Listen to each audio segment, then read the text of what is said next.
डाल दूँ आपके, डाल दूँ। मैं सुनीता भाभी की चाय बन चुकी है और ये चाय के लिए इंतज़ार करते हैं। फ़ोन देगी, 5 मिनट फ़ोन का टाइम मिल गया इनको। तो ये फ़ोन देखेंगे, उसके बाद अब मैं चाय बना रही हूँ। और ये चाय तो hello friends, welcome to my today's blog खमा कणिसा। तो स्वागत है आपका मेरे हरियाणा ब्लॉग में। और मैं हूँ अंजलि आपके सामने। सुबह का रूटीन आप देख चुके हैं कि रूटीन क्या चल रहा था। उसके बाद मैंने ये काम चालू कर दिया नाश्ते वगैरह का, क्योंकि रुद्रबना घर पे थे तो उनको तो नाश्ता चाहिए।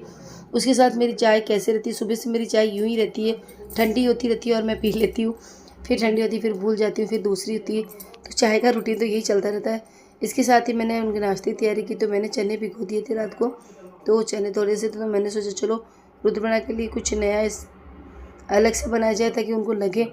बट रुद्रबना को तो आप जानते ही, उन्हें कोई चीज़ पसंद कहाँ आती है।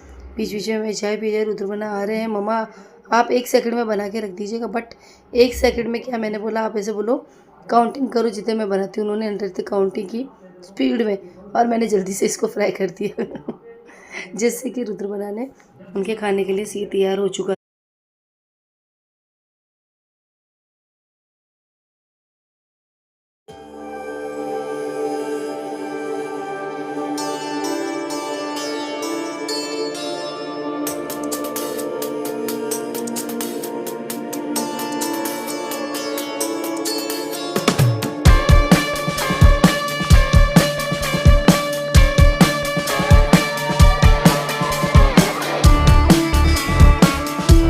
उसके बाद मैंने बाजरे की रोटी बनाने की तैयारी की, क्योंकि सबको पालक की सब्ज़ी थोड़ी कम पसंद है।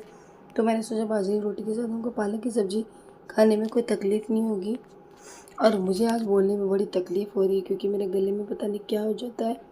सफाई करती हूँ तो बहुत मुश्किल हो जाती है। तो फ्रेंड्स, थोड़ी बहुत दिक्कत हो तो प्लीज़ माफ़ कर दीजिएगा। और क्या बताऊँ, सफाई करने के साथ साथ मेरा गला भी साफ़ हो रहा है। तो फ्रेंड्स, मैं बाजरे की रोटी बना रही हूँ मैं साहब के लिए। बाजरे की रोटी मुझसे आसानी से बन जाती है, मक्की की रोटी मुझसे नहीं बनती है, क्योंकि उसमें गर्म पानी करना पड़ता है वगैरह वगैरह। तो हमारे यहाँ पे इसको बाजरे की रोटी कहते हैं। आपके यहाँ पे क्या कहते हैं? तो आप कमेंट करके ज़रूर बताना। किसी के यहाँ पे कुछ और कुछ अलग अलग होता है, सभी देशों में, सभी जगहों में और सभी गाँवों में, मतलब हर गाँव की एक अलग चीज़ होती है, हर नाम अलग होता है। तो प्लीज़ मुझे कमेंट करके ज़रूर बताना। उसी बीच में मैं काम करने लगी थी, मैंने सब बर्तन वगैरह भी साफ़ कर लेते हैं, क्योंकि आज मुझे सफाई करनी थी।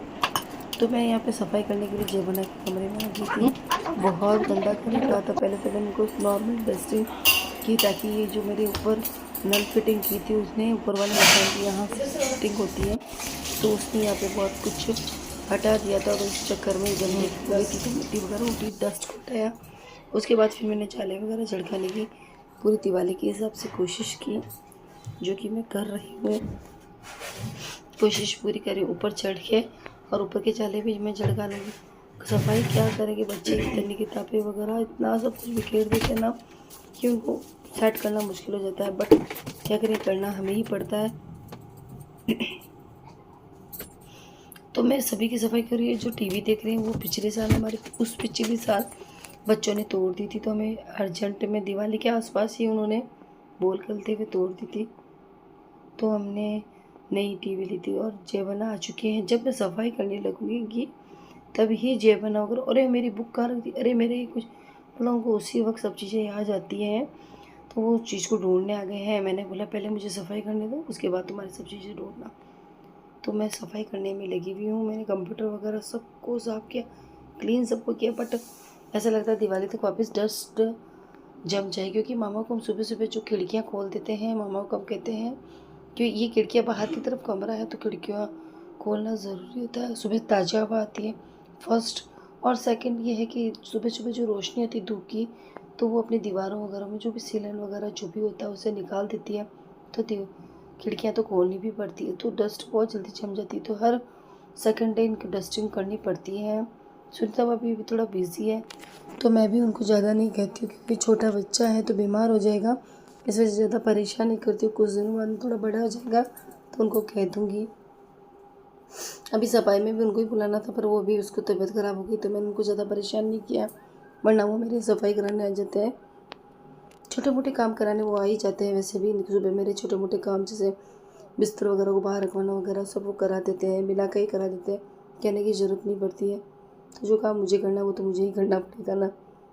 और इधर देखिए मेरी इधर सॉरी ये पड़ी है ना,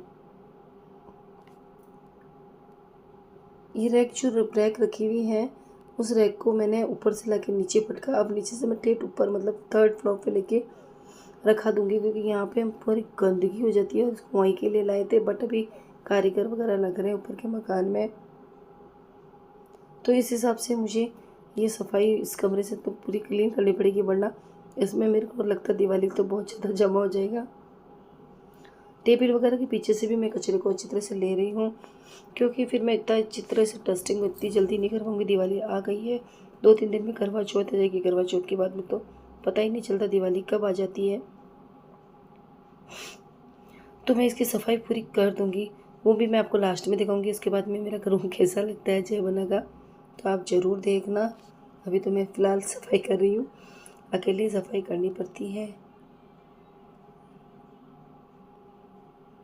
इस टीवी को पता नहीं कितनी बार पोंछना पड़ता है और इसमें वापस डस्ट जम जाती है। थोड़ी देर के लिए पंखे को चलाया, मेरा इतना सफोकेशन हो रहा था और मुझे बहुत ज़्यादा अजीब लग रहा था। ये देखिए बहुत कुछ जब घबराहट हो रही थी तो मैंने सोचा थोड़ी देर के लिए, क्योंकि पहले अगर मैं जो चलाती तो डस्टिंग पूरी उड़ जाती और मेरे को एलर्जी होती, मेरे को छींकें आने लग जाती। तो थोड़ी सांस लेने के लिए मैंने मास्क को हटाया और अब थोड़ी हवा ले रही हूँ। इसके बाद में फिर वापस मैं मेरे तरीके से लगी। ये सारी सफाई करके मैं शाम को काम में लग गई और शाम के खाने की तैयारी करने लगी। आटा लगा दिया है मैंने और उधर बना कह रहे मेरे को ये नहीं खाना है वो नहीं खाना है। उधर बना के लिए मैंने प्याज के पराठे की तैयारी की, तो मैं प्याज कटिंग करूँगी। उनको प्याज के पराठे बड़े पसंद है, तो इनके बनाऊँगी प्याज के पराठे। और सभी आज मैं थोड़ी सुस्त बोल रही हूँ, तो उसके लिए मैं माफ़ी चाहती हूँ। मेरी तबीयत ख़राब है, गला अभी 2-3 दिनों से बैठा, तो मेरे 2-3 ब्लॉग में ऐसे ही आएगा। तो जो भी मेरे ब्लॉग देख रहे हैं please comment, like, share, subscribe ज़रूर कीजिएगा। कैसे लगे मेरे ब्लॉग ये भी मुझे बताइएगा। मैं पूरी कोशिश कर रही हूँ अपने ब्लॉग में कुछ ना कुछ इम्प्रूव करने की। तो आप सभी के साथ से मेरा ब्लॉग अच्छा चल रहा है, तो प्लीज़ आगे भी साथ देते रहिए और सब्सक्राइब कीजिए। जिन्हें मेरा ब्लॉग पसंद है तो वो दिल से सब्सक्राइब कीजिए और दिल से ब्लॉग को देखिए। जो यहाँ तक पहुँचा है तो वो मेरा रियल सब्सक्राइबर ही है, इसीलिए मैं लास्ट में जाके सब्सक्राइब के लिए कह रही हूँ। तो प्याज के पराठे किस किस को पसंद है प्लीज़ कमेंट करके बताना। आज तो मैं बहुत धीरे धीरे बोल रही हूँ, जैसे कि बहुत वो हो रहा है। तो मैंने शाम को तो मैं थक चुकी थी, इसलिए जय बना कहीं खाना खाने गए थे। मौसी है इसके पास में, अंजू मौसी, तो वो वहाँ से आ गए थे। और उधर बना को तो आप जानते हैं कि वो कहीं भी जाओ बट घर का खाना उनके लिए पहले ज़रूरी है। जय बना को कुछ काम कहते इससे पहले वो भाग जाते हैं, समझ जाते हैं मम्मा कुछ कहने वाले हैं। तो प्याज के पराठे मैं बना रही हूँ और ये देखिए मैंने जय बनाई कमरे की सफाई कर ली। कैसा लग रहा है प्लीज़ कमेंट करके बताना। सारी सीढ़ियाँ जो सांप की पुरानी थी, सांप की सीढ़ियाँ बहुत सारी इकट्ठी कर रखी है, आधी तो उन्होंने कार्टून्स में भर रखी है, तो वो रख दी मैंने। और कमरा कैसा साफ़ हुआ बताना ज़रूर।